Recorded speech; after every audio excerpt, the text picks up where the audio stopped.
jamaah Majlis Ta'lim malam Sabtu Masjid Jami Al-Ikhlas bersama ketua dan segenap pengurus DKM Masjid, pengurus Majlis Ta'lim dan pengurus lingkungan yang insya Allah semuanya kita senantiasa dimuliakan dan diberkahi oleh Allah Subhanahu wa Ta'ala. Mari sama-sama kita buka dan kita awali pengajian kita pada malam hari ini dengan sama-sama kita baca Ummul Quran Suratul Fatihah.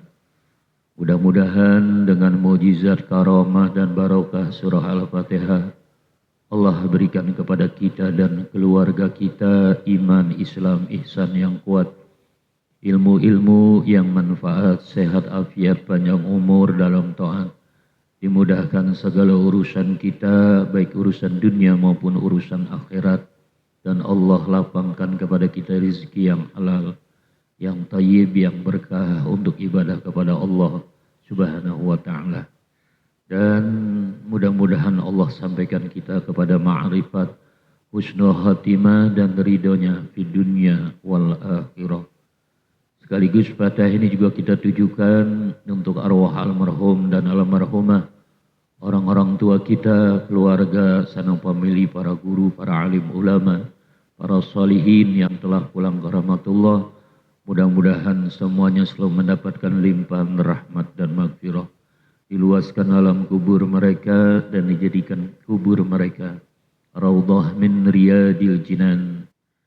Dan juga Fatihah ini kita tujukan untuk Bapak Haji Aswir Denitara selaku wakif yang mewakafkan tanahnya untuk Masjid Jamil Ahlas ini. Mudah-mudahan Allah selalu berikan kekuatan lahir batin, Allah berikan kesembuhan dan kesehatan.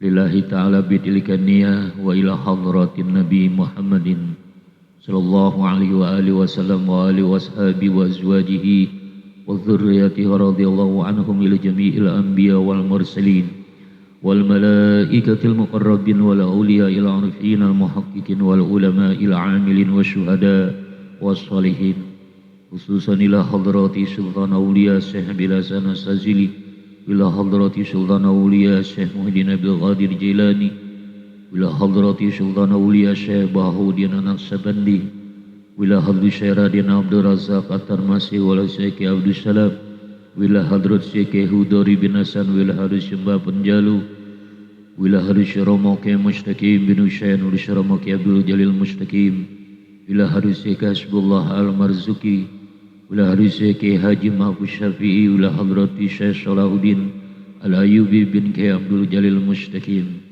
wa usulihim wa purihim masayhim wa talamizihim wa man intasaba ilaihim qaddasallahu asrarahum, wa ila hadrati Sayyidina Hadir alaihi salam ila jamil awliya al-tis'a lazina fi Indonesia, ila jami' arwahi abaina wa ummahatina ajdadina wa jaddatina amamina wa ammatina wa akhwalina wa khalati man haqqun alaina masyaihina muallimina wa asatizatina, wa ila jami'il muslimin wal muslimat wal mu'minin wal mu'minat al-ahya'i minhum wal amwat, khususan ila Bapak Haji Aswir Denitara wa jami'il ladzina anfaqu amwalahum nasru li hadzal masjid syai'un lillahi lana wa lahumul Fatihah. A'udzu billahi minasy syaithanir rajim. Bismillahirrahmanirrahim. Alhamdulillahi rabbil alamin arrahmanir rahim maliki yaumiddin. Iyyaka na'budu wa iyyaka nasta'in. Ihdinas siratal mustaqim. Siratal ladzina an'amta 'alaihim ghairil maghdubi 'alaihim waladdallin. Rabbighfir lana wa liwalidina amin. Bapak-bapak dan saudara-saudara hadirin jamaah ta'lim yang dimuliakan Allah, bagaimana pada minggu yang lalu saya sampaikan bahwa kajian kita, pembahasan kita pada malam hari ini kita alihkan ke pembahasan dan kajian tentang kurban dan hal-hal yang berhubungan dengan kurban.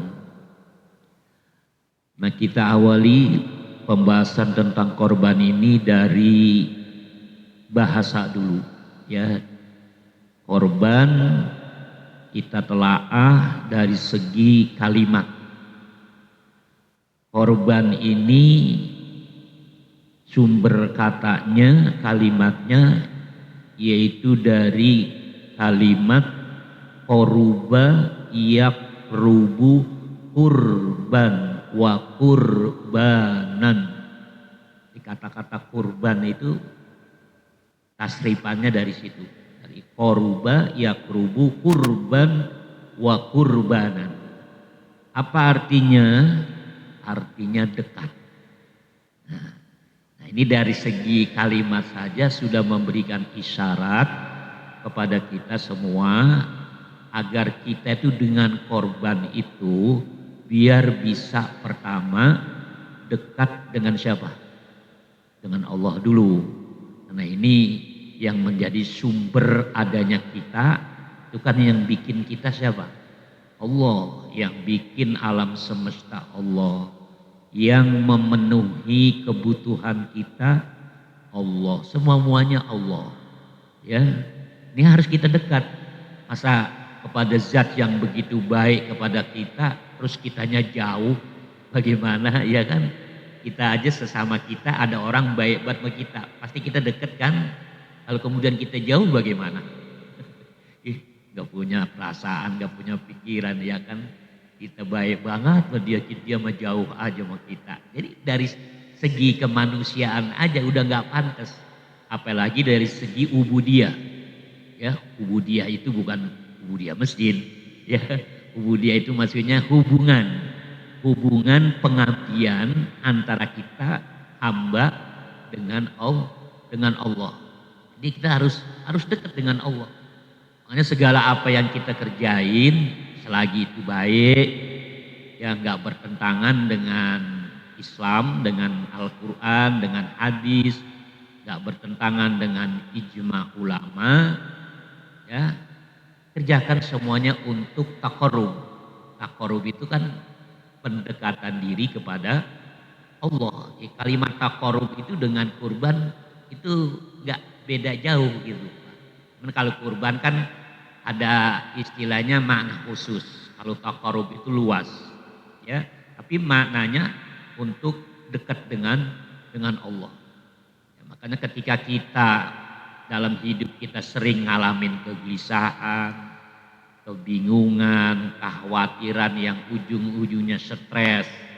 Ya, stres kadang-kadang sampai ya melampaui batas stres ya. Itu semuanya sebabnya karena kitanya jauh dengan Allah. Ya. Zaman sekarang ini bagaimana orang gak gampang stres. Urusan banyak, permasalahan banyak. Ujian, tantangan, rintangan banyak. Tapi gak dekat sama Allah. Itu aja sebetulnya.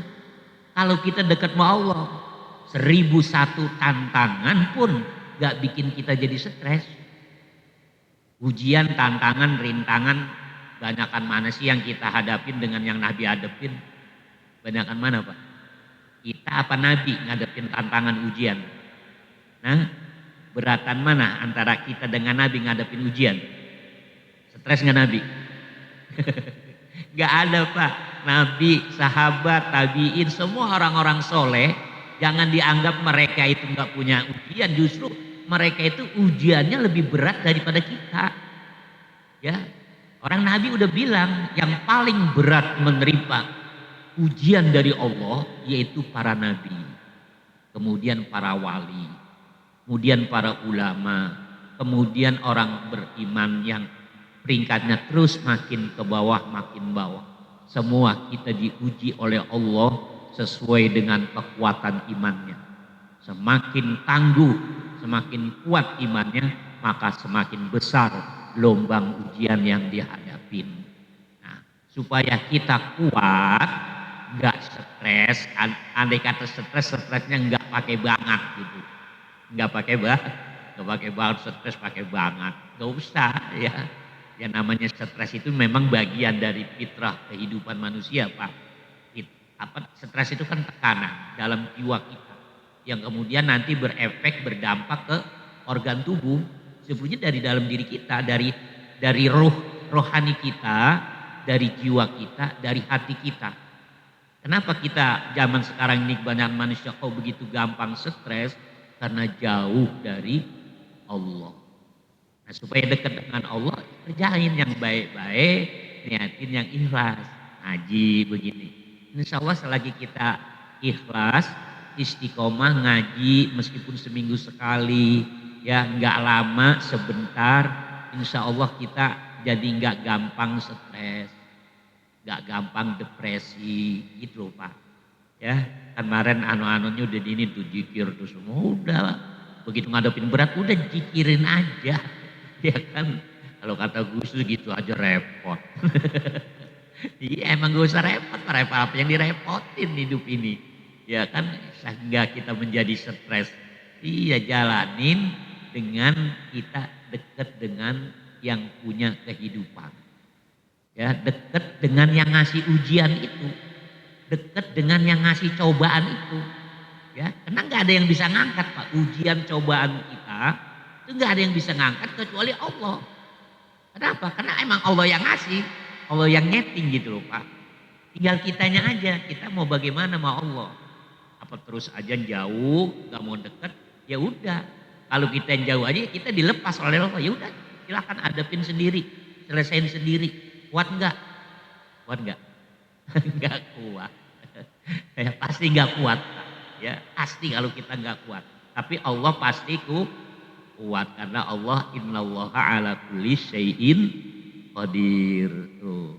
Nah itu tadi yang pertama, korban tuh mengisyaratkan pertama kita dekat dengan Allah. Ya. Yang kedua dekat dengan siapa? Dengan sesama. Udah dua itu doang Pak, dekat Allah, dekat sesama. Ada yang nanya, Nabi enggak? Itu konsekuensi. Ya, dekat dengan Allah ya harus dekat dengan Nabi, dekat dengan ulama, dekat dengan orang soleh, itu konsekuensi dekat dengan Allah. Nah, kalau ada orang bilang saya dekat dengan Allah, saya cinta sama Allah, tapi sama Nabi nggak suka, nggak bisa lah. Iya, nggak bisa. Jadi konsekuensi dekat Allah ya dekat Nabi, dekat ulama, dekat wali, dekat orang-orang soleh, orang-orang baik. Ya deketin itu ntar jadinya kita dekat sama Allah. Jadi bahkan ya tuntunannya itu paling minim kalau kita belum bisa dekat dengan Allah ya Pak ya, kita berupayalah dekat dengan orang yang dekat dengan Allah. Ntar ke bawah ya, pengen dekat sama Allah tapi dengan orang yang dekat dengan Allah nggak mau deketin, malah dibenciin, nggak bisa Pak. Ya siapapun kita pengen dekat dengan Allah, tapi orang yang dekat dengan Allah kita benciin, kita nggak suka, nggak bakalan bisa dekat dengan Allah. Kan saya udah sholat, saya udah puasa, saya udah haji, saya udah banyak wirid, banyak sholawat. Iya, meskipun ibadah udah banyak yang kita kerjain, tapi kita benci, gedeg dengan orang yang dicintai Allah, dengan orang yang dekat dengan Allah, gak bakalan bisa dekat. Nah deketin Allah itu gak gampang Pak. Ya asal sholat berarti dekat dengan Allah ya belum tentu. Ya ngaji begini bisa dekat dengan Allah belum tentu. Ya makanya disinilah kita pentingnya membahas mengkaji hal-hal seperti ini. Biar kita telusurin, biar kita paham, biar kita ngerti apa arah korban ini. Jadi bukan sekedar kayak tradisi setiap tahun potong kambing, potong sapi. Ya kan cuman gitu-gitu doang. Ya kan potong, bagi-bagiin, masak dah. Ya kan sop, sate, gulai, macam-macam kita juga gares dah. Ya, cuman gitu doang ya. Intinya cuman kenyang, gua kenyangan daging. Ujung-ujungnya gua ini kebanyakan makan daging ini. Ya kan asam urat gua kambuh. Ya, iya. Tensi gua naik nih gara-gara makan daging. Padahal Pak, ya, ini saya bilangin. Daging korban meskipun dijejer sama dengan daging yang bukan korban sama, itu sebetulnya nggak sama Pak, beda. Ya, daging korban itu bisa jadi obat. Dia tidak akan bisa membuat penyakit pada orang yang makannya. Jadi kalau kebetulan besok nih, ya makan daging korban kemudian ada yang terasa gak enak, jangan daging korban yang disalahin. Pasti dari makanan yang lain atau ada pola lain yang salah dalam dalam pelaksanaan makan minum kita di hari raya Idul Adha. Itu namanya udah hewan korban, Pak, itu hewan ibadah yang ditujukan cuman buat Allah. Cuma Allah Maha Kaya, Allah nggak seperti manusia, nggak makan, nggak minum, dilimpahkannya ke kita hamba. Jadi udah steril sebetulnya. Meskipun mungkin sebelum dipotong kan biasanya ada apa tuh? Ada pemeriksaan ya, pengecekan ya kan dari kanan tim khusus itu kan. Ini sapi kambing ini sehat apa enggak? Ada virus apa, ada bakteri apa yang bisa nanti menyebabkan ini. Ya silakan nggak apa-apa, tapi nanti kalau udah dipotong itu Pak, ya itu hilang semuanya. Ya, diangkat itu penyakitnya. Bener loh Pak, ya. Cuman kita kadang-kadang nggak nyampe ke situ. Jadi kadang-kadang nggak mau sama daging korban itu kemarin katanya dicek itu sapinya katanya. Nah bakteri atau virus apa begitu. Ada ketakutan makan. Udah makan aja yang penting makannya baca bismillah dan mudah-mudahan apalagi yang korbannya bener-bener ikhlas Pak. Ya, yang korbannya bener-bener ikhlas, dia korban sapi ini umpamanya atau kambing. Ya segede-gedenya kambing kayak masjid kambing. Gede banget. Lepas aja dia. Nggak begini, nggak begitu, nggak nuntut ini, nggak nuntut itu sama panitia. Kadang-kadang kan ada yang macam-macam gitu loh Pak. Ya kan, tolong dah, ya itu ini tangannya bener-bener nanti itu sapi pahanya 4, jangan kasih orang, kasih saya ya. Mesen sapinya kakinya minta 4, kasih bundurnya aja. Iya ada yang mesen, kali sekedar mesen yang ada sih nggak apa-apa, tapi kalau mesennya berlebihan ya jangan ya. Kalau sapi minta 4-4-nya itu kakinya, kambing begitu juga kan ada aturan mainnya. Ntar yang lain bagaimana kalau dia minta semua? Kadang-kadang nggak jelas gitu loh Pak. Ya, apalagi kalau apa namanya sapinya ya mungkin merasa paling mahal, paling gede, kadang-kadang di-share di medsos, di TikTok, ya kan, iya sambil megangin sapinya, biar orang tahu nih korban gua nih sapinya nih, segede masjid. Iya bangga banget kayaknya, ya.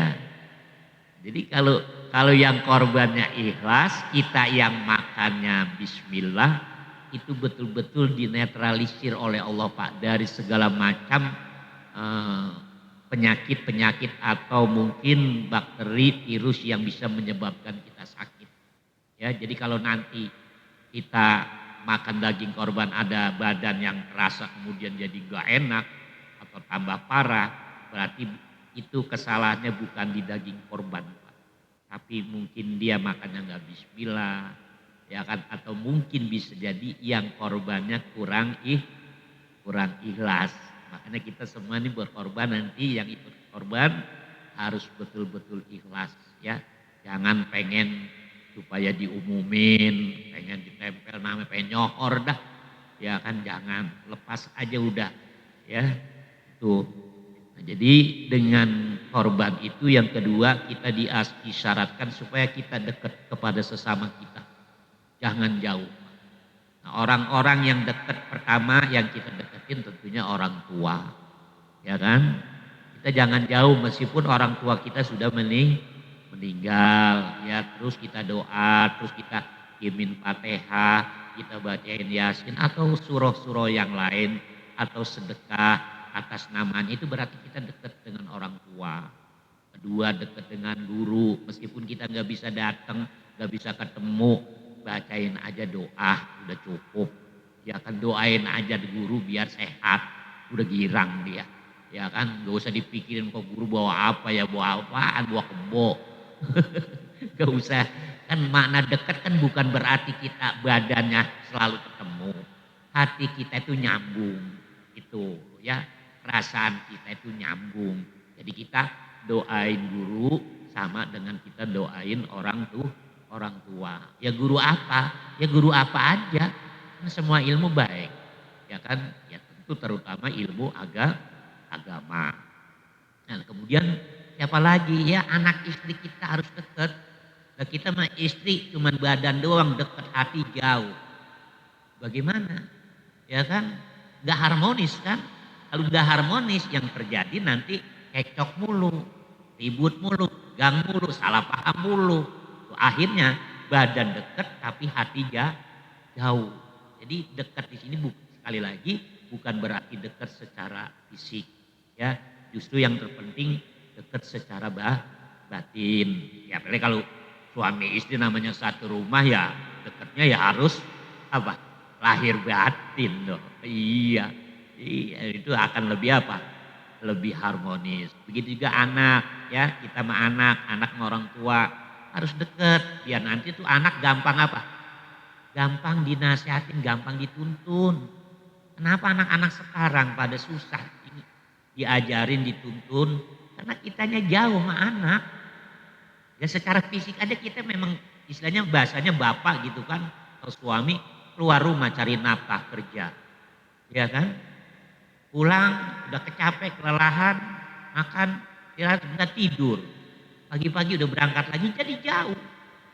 Nah meskipun begitu ya kita itu supaya dekat sama anak selalu kita doain anak kita. Setiap habis sholat bacain Fatihah. Emang kan belum mati. Emang Fatihah buat orang mati doang. Ya kan justru yang masih hidup ini juga penting. Nah kalau udah mati mah malah udah gak bikin onar lagi dia. Orang udah mah ini kan masih hidup justru yang suka ada bikin apa? Bikin onar, bikin ribut, bikin apalah gaduh yang bikin kita sewot. Itu karena kedekatan kita kurang deketin anak lewat doa. Karena dari segi fisik juga kan kita ya mayoritas kebanyakan memang kan kerja cari nafkah. Ya kan kita pulang anak juga kadang-kadang apa? Agak ada di rumah. Apa sekolah bulan pulang, apa main, apa kemana. Pokoknya agak sulit zaman sekarang ya. Tapi kita upayakan dekatnya kita dengan anak kita doa lewat doa ya, doa secara langsung atau doa tawasul. Doa tawasul itu kita bacain Fatihah. Jadi kita tawasul lewat surah Al-Fatihah gitu Pak ya.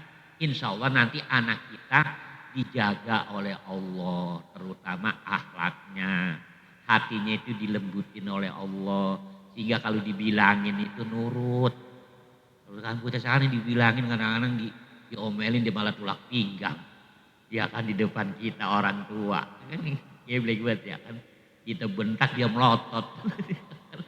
Ya, kita marah-marah ada aja yang dia banting. Kan ribet puyeng gitu kan. Iya ayo deket kita sebagai orang tua kepada anak. Ya deket sama tetangga. Deket semuanya dah pokoknya. Nah inilah korban itu. Makanya ya dengan korban itu nanti selesai sholat id diadakan penyembelihan. Selesai penyembelihan diatur dibagiin. Biar semuanya dekat lewat daging itu Pak kita. Menyatu. Makanya saya kagak setuju banget sama Menteri Agama. Tahu kan? Apa opininya? Iya. Jadi kita umat Islam yang mau akekah, yang mau korban suruh nyetor aja duitnya ke Bajnas. Ya Allah ya Rasulullah bagaimana ini Menteri Agama.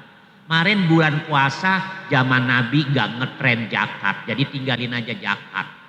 Aduh ya. Kita punya pemimpin, punya menteri-menterinya pada begini sih ngomongnya. Apalagi ini kan Menteri Agama urusannya ibadah. Ya kan kira-kira kalau kita semuanya korban pada nyetor duitnya ke Basnas, habis sholat id kita ngapain? Coba dah. Ngapa emang justru itu yang bikin apa? Bikin syiar ya kan? Rame-rame gotong royong, rubuhin samping, ngamin kambing, nyangin macam-macam, bagi-bagiin. Ntar udah itu yang pada nyatel, ya udah kagak pada nyatel udah Pak. Kagak pada ngesop udah. Ya kan tukang arang kagak laku udah. Udah justru nggak produktif katanya supaya produktif justru nggak produktif begitu ya kan banyak pedagang-pedagang termasuk arang bumbu-bumbu ya kan itu kan rame semua kan lah kalau kemudian nyetar ke Badnas lah kagak laku kan tukang arang tukang bumbu-bumbu ya kan ya Allah ya Rasulullah jadi malah nggak produktif dan nggak efektif Justru itu melanggar syariat Pak. Nih Menteri Agama lagunya. Ya kan pinter profesor. Ya kan, saya terus terang aja kalau menteri-menteri pada begitu udahlah. Ngapain kemarin ini zakat buat MBG, emang ngaco aja. Bagaimana negara ini nggak makin ambruk Pak? Ya sampai ibadah mau diotak-atik. Cara kita kalau mau otak-atik yang lain aja deh, yang lain jangan urusan ibadah. Apalagi sudah menyangkut rukun Islam zakat. Ya kan? Yang mustahiknya udah jelas, peruntukannya sudah sangat jelas. Korban pun meskipun hanya sunnah, peruntukannya udah jelas, pengelolaannya juga jelas diatur dalam syariat. Ngapain kita suruh nyetor duitnya aja ke Basnas, dapat 1.000 triliun. Terus ntar buat apa 1.000 triliun? Ya paling dia lagi. Buktinya MBG. Itu mah gak usah bingung-bingung, ya kan? Akhirnya nanti malah menjadi apa? Menjadi ajang korupsi lagi. Sampai sekarang ini aja Basnas apa pernah diaudit sama KPK? Samsat dan Basnas atau Bajis gak pernah diaudit. Ya, beberapa tahun yang lalu ada pembinaan tuh dari Basnas buat panitia zakat masjid musola. Ngapain? Gak usah ngikut penataran pembinaan apa. Ya kan, saya bilangin aja RT, RW semua zakat warga yang naik ke Basnas apa turun? Kagak kan? Apa ada anggaran khusus dari sana buat masjid, buat musola, buat yayasan, buat anak-anak yatim, fakir, miskin yang ada di wilayah kita? Kagak ada. Tuh, makanya saya bilangin aja yang jadi RT berarti jangan nurutin aja. Ya saya mengharap banget ada orang Basnas kan buka galeri zakat, ada orang Basnas datang gitu negor, wah saya buka semuanya. Iya, kenapa? Kita butuh dana, ya giliran kita pakai proposal dulu. Itu kadang-kadang berlapis-lapis. Kadang-kadang kita dikejar kayak bola, dioper sini, dioper sono. Ya kan, itu susah banget. Mestinya kita nggak usah ngajuin proposal. Kenapa? Udah jelas kan memang zakat infak sodakonya udah naik. Mereka lah yang buat data. Di RW 4 berapa masjid, berapa musola, berapa madrasah, berapa yayasan yatim, berapa fakir miskin. Nah nanti diturunin langsung, bukan kita yang minta. Curang begitu bilang kita minta gitu. Ya, tinggal nanggapin. Enak banget. Makanya saya bilangin aja jangan bayar zakat ke Basnas. Kalau Basnas itu benar-benar dikelola secara utuh Pak. Ini masjid kemarin berapa tahun? Jadi selesai berapa tahun masjid kita ini? 3 tahun. Kalau Basnas benar-benar dikelola setahun Pak selesai. Semua bukan alilas, semua masjid, semua madrasah pasti maju semua Pak. Tapi nyatanya enggak kan? Malah kalau kita lihat itu di YouTube ya, di TikTok, di Instagram, ya banyak iklan-iklan ya yang mengarah kepada minta bantuan. Ada beberapa pesantren pelosok yang kekurangan Al-Quran. Basnas ngapain? Sampai pada bikin-bikin anuan begitu minta bantuan Al-Quran, minta bantuan air, bikin sumur. Basnas ngapain? Itu daerah pelosok Jakarta. Saya waktu pertama kali bangun asrama, saya bergerak langsung ke Basnas Pusat, Kebon Siri. Proposal udah saya siapin berlapis-lapis, diterima. Tunggu Pak nanti 2 minggu dikonfirmasi kemari ya. Saya konfirmasi, mohon maaf Pak, kita udah punya program sendiri. Tuh, jawabannya cuma gitu doang. Ya, iya, jawaban mereka udah punya program sendiri. Program apa? Kemana? Kalau Jakarta aja yang istilah wilayah kota gak tersentuh, bagaimana yang daerah pelosok? Makanya perlu dan harus diaudit itu Basnas oleh KPK. Kan itu kan badan pemerintah juga. Harus diaudit itu triliunan duit. Puluhan ribu triliun itu. Belum lagi yang dana haji udah jelas kemarin ya. Zaman Jokowi. Ya Allah, amburadul Pak. Makanya negara kita makin ambles aja Pak karena di situ. ya hal-hal yang terkait dengan dengan ibadah itu diotak-atik oleh mereka, ya dibuat untuk ya seperti itu, ya mengeruk kekayaan melalui dana umat, katanya mau dikelola. Ada lembaga ya pengelola dana umat itu, ya ada kemungkinan bisa terjadi Pak, karena Prabowo tahu sendiri dia mah demen banget itu yang ada duit-duitnya. Iya, ya Allah ya Rasulullah. Udah sampai situ aja anuannya ya. Sekarang kita terusin lagi korban. Itu tadi korban dari ditinjau dari segi bahasa atau kalimat. Ayo jadi dengan korban kita semuanya berdekatanlah sesama kita semua, pengurus masjid, warga, pengurus lingkungan semua. Kalau kita sama-sama dekat kan jadi gampang. Urusan apapun kalau kita pada dekat enak. Nah, kalau kita pada jauh aja kan ngurusin bagaimana si Anu lu gak bilangin. Udah berapa kali gue bilangin susah banget. Kagak mau datang dia kagak sempet. Dia sibuk dia apa. Ada lagi yang jawabannya kadang-kadang agak lagi gue gak mau kumpul-kumpul lagi sama pengurus masjid. Gue gedeng. Ya Allah gedeng apa sih. Habis begini. Ya kan begitu. Semua kita punya kekurangan. Punya kehilapan, selagi kita masih sama-sama dekat, gampang bilanginnya. Ya kenapa susah kadang-kadang? Karena jauh, ya jauh hatinya. Kalau hati dekat, jangan begitu. Ya, tapi kalau hatinya jauh jangan begitu. Apa lo? Marah dia. Emang ngapa gue begitu? Kagak boleh. Itu hak gua. Kenapa? Karena jauh hatinya Pak.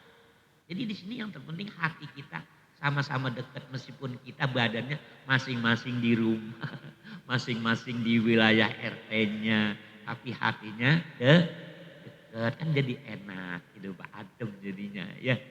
Nah, kemudian korban sekarang kita coba telusuri dari segi istilah syariat yang disajikan oleh para ulama. Ya, apa korban itu? Menurut istilah para ulama ini ada dua.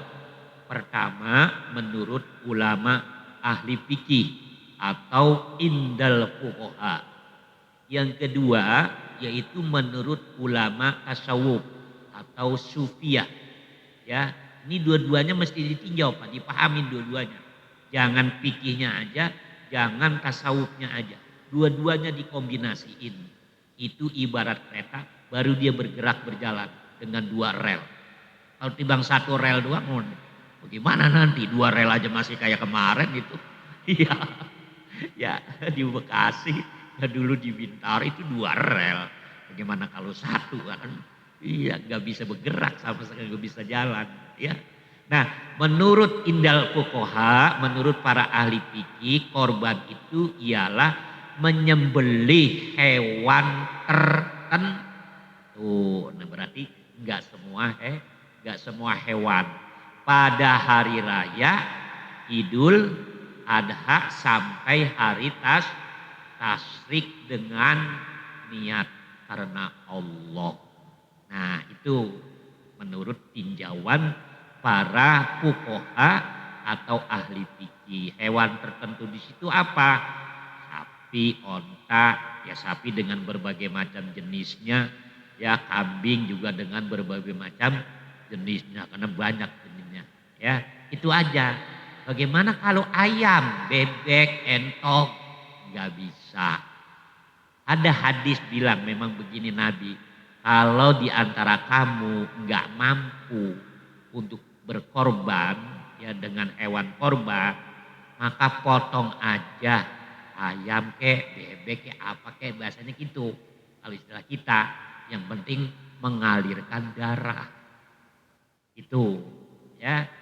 Ini hadis ini atau riwayat ini jangan kemudian disimpulkan, oh berarti boleh ya korban pakai ayam sama bebek. Bukan ya, bukan begitu. Artinya tetap kita bahagiakan Idul Adha kita dengan kita motong ayam, kita buat keluarga dah. Itu ya. Artinya untuk membahagiakan dan menyenangkan keluarga itu maksudnya, bukan berarti korban pakai ayam, pakai nila, entok boleh bukan. Nah, Nabi bahasanya yang penting bisa mengalirkan darah. Ya, karena di balik darah yang mengalir dalam hewan korban yang kita sembelih itu ada makna khusus, Pak. Ya, yang harus diserap oleh kita umat Islam. Darah. Warnanya apa darah? Itu ada yang bilang ada Ciano turunan darah biru. Ya kan itu darahnya benar-benar biru apa bagaimana? Ya, ya sebenarnya darah merah. Merah itu ya itu sebuah lambang sifat sajaah, Pak. Keberanian atau kesatria dan patriotisme. Kita dalam hidup ini jangan sekali-kali menjadi orang pengecut, Pak. Ya, artinya pengecut di dalam kebenaran, pengecut dalam kebaikan. Ya, tapi giliran yang batil, yang salah, yang nggak bener, berani banget dia. Nah, jangan ya. Darah, lihat kita ingat ya tetesan darah syuhada. Ya orang-orang yang berjuang pertama kali menegakkan Islam itu menumpahkan darah. Para sahabat ya waktu perang Badar, perang Uhud terus ya semuanya menumpahkan darah. Artinya hidup ini memang harus dihadapi dengan keberanian. Ya, tantangan, ujian, cobaan gak bisa kita hadapi dengan ketakutan. Ya, yang ada nanti kita malah gila dengan ketakutan itu. Ya, gila bukan karena ujian dan cobaannya, gila karena takutnya itu, Pak. Orang kan kalau takut begitu, Pak. Nonton aja nih kalau orang jiwa penakut, nonton film pocong, ya kan? Tapi media tonton begitu pocongnya nongol, patahnya, giliran sundel bolong nongol, dia jerit, ya apalah. Itu kan itu stres sendiri kan, padahal kalau biasanya itu kan cuma film. Kenapa harus takut? Ya kan? Nah dunia ini pakai kehidupan sebetulnya kan seperti film, seperti sinetron. Makanya kan bahasanya dalam Al-Quran, wa mal hayatud dunya illa laibun. Tidak ada kehidupan dunia ini kecuali hanya sebuah permainan. Gitu, jadi nggak perlu tegang, nggak perlu permainan. Berarti permainan itu nggak serius gitu loh, Pak. Kayak kita nonton sinetron, nonton film, nonton apalah, permainan. Gak usah bikin kita tegang, takut. Ntar kadang-kadang ya saking tegangnya atau bagaimana, yang terlibat dalam film yang kita tonton itu umpamanya bagaimana, kita bilang, oh goblok lu tolong umpet. Lu yang goblok yang nonton. Nah, itu kan permainan emang udah diatur, gak bakal kita bisa bilangin. Ya, nonton bola juga kadang-kadang begitu ya. Lu salah, lu goblok, lu serang sono. Hanya marah-marah sendiri nonton bola. Ya kan begitu ya. Nah itu jadi permainan ya kita harus hadapi dengan slow. Ya jangan kita tegang, panik dan sebagainya. Iya. Nah gitu ya jadi kita disuruh menumpahkan darah. Nah, di situ ya maknanya supaya umat Islam itu menjadi hamba-hamba yang pemberani di dalam menegakkan kalimat tauhid, di dalam melakukan kebaikan, dalam menegakkan yang hak. Pokoknya selagi kita dalam kebaikan dan kebenaran, gak usah takut dalam hidup ini.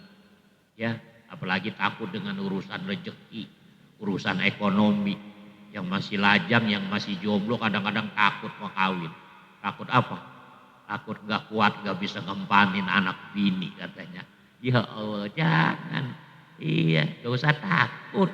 Ya, kenapa kita gak usah takut dalam hidup ini? Ada Allah. Ya, kenapa kita harus takut?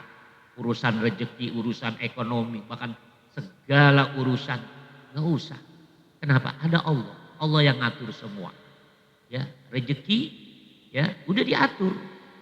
Segiat-giatnya kita, semangatnya kita dalam bekerja mencari nafkah atau bahasanya cari duit, cari rezeki, ya pasti tercapai kalau memang itu sudah ditentuin oleh Allah. Tapi kalau Allah nggak tentuin, biar kita apa jungkir balik dah, sungsang sumbel, pala buat kaki, kaki buat pala. Kalau Allah menetapkan bukan jatah kita, nggak bakalan nyampe. Itu loh Pak. Jadi kita hidup itu memang nggak perlu banyak beban karena hal-hal yang memang sebetulnya sudah dijamin oleh Allah.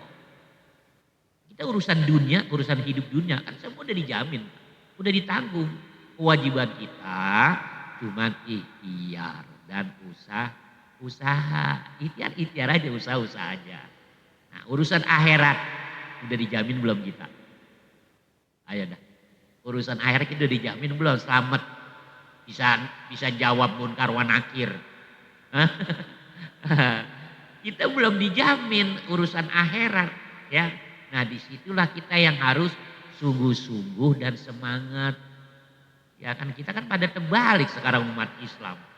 Urusan dunia begitu seriusnya, urusan akhirat sangat slow banget. Ya, kalau kata orang Pulau Gebang, pelian mau ke masjid. Iya, ke masjid kayak mau kayak kagak. Ya kan, iya. Berangkat kagak ya. Dia lihat langit, oh cerah ya. Emang apa? Iya, gue kirain teduh kali perek kalau teduh. Jadi kendor Pak, kalau urusan akhirat, urusan ibadah kok kendor, urusan dunia ada, ya Allah ya. Nah, di sini kita semuanya harus memahami makna korban itu begitu Pak ya. Nah, kemudian menurut ulama tasawuf, korban itu maknanya lebih luas Pak. Sehingga kita bisa kapan aja, bisa di mana aja, bisa berupa apa aja.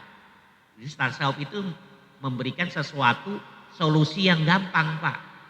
Ya ketika orang, ya kan, gak bisa beli sapi, gak bisa beli kambing, sampai ayam bebek pun gak bisa. Apa yang harus dilakukan supaya dekat dengan Allah?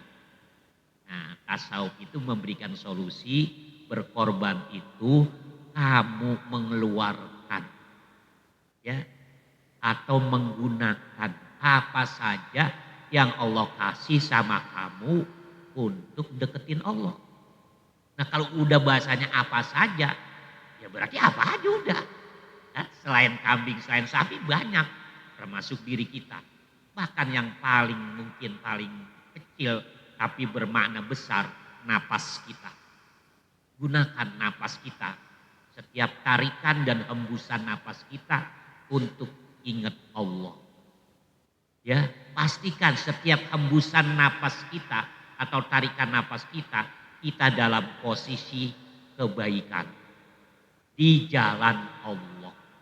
Dengan seperti itu kita akan dekat dengan Allah. Nah gitu Pak, itu tasawuf. Gampang kan, artinya orang pengen dekat dengan Allah lewat korban karena dia gak punya dana, gak punya duitnya.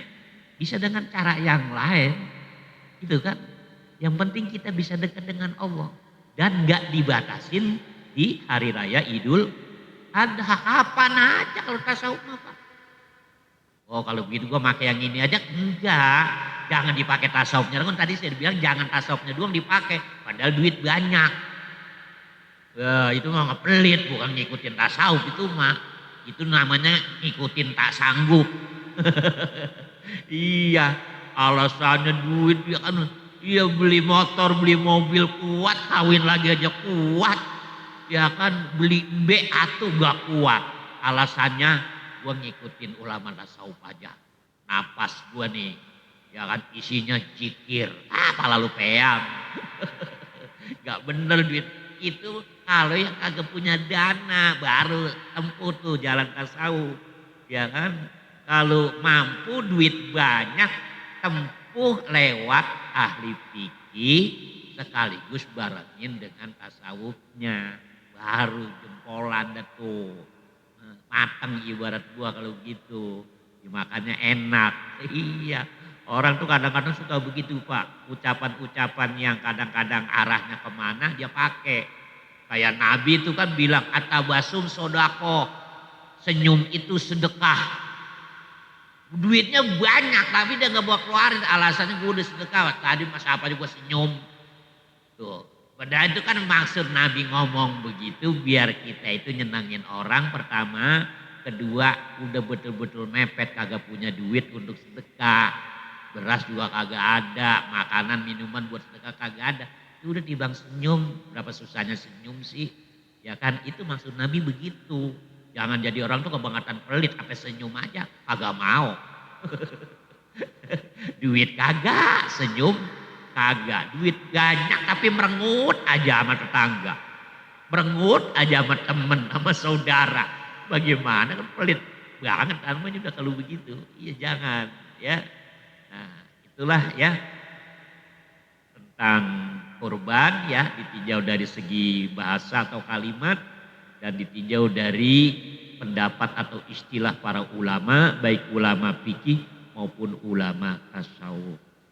Habis waktunya insya Allah nanti malam masih bisa ya, malam Sabtu depan masih ya.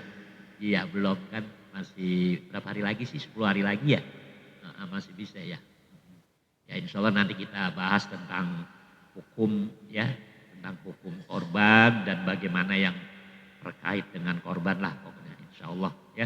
Mudah-mudahan manfaat ya, sehingga kita yang berkorban maupun yang cuman makan dagingnya doang tetap mendapatkan barokah dan hikmah yang besar dari Allah Subhanahu wa taala. Billahi taala al-Fatihah. A'udzubillahi minasyaitonirrajim. Bismillahirrahmanirrahim. Alhamdulillahirabbil alamin arrahmanirrahim maliki yaumiddin. Iyyaka na'budu wa iyyaka nasta'in ihdinas siratal mustaqim siratal ladzina an'amta 'alaihim ghairil maghdubi 'alaihim waladdallin. Ilanal karim antal karim. Bismillahirrahmanirrahim. Alhamdulillahirabbil alamin hamdan yuwafi wa yukafi mazidah. Allahumma shalli ala sayyidina Muhammad wa ala ali sayyidina Muhammad. Rabbana zidna ilman nafi'an warzuqna fahman kamila. Rabbana atina fid dunya hasanah wa fil akhirati hasanah wa qina adzabannar. Wa sallallahu alaihi wasallam Muhammadin wa ala alihi washabihi wasallam. Walhamdulillahirabbil alamin. Assalamualaikum warahmatullahi wabarakatuh.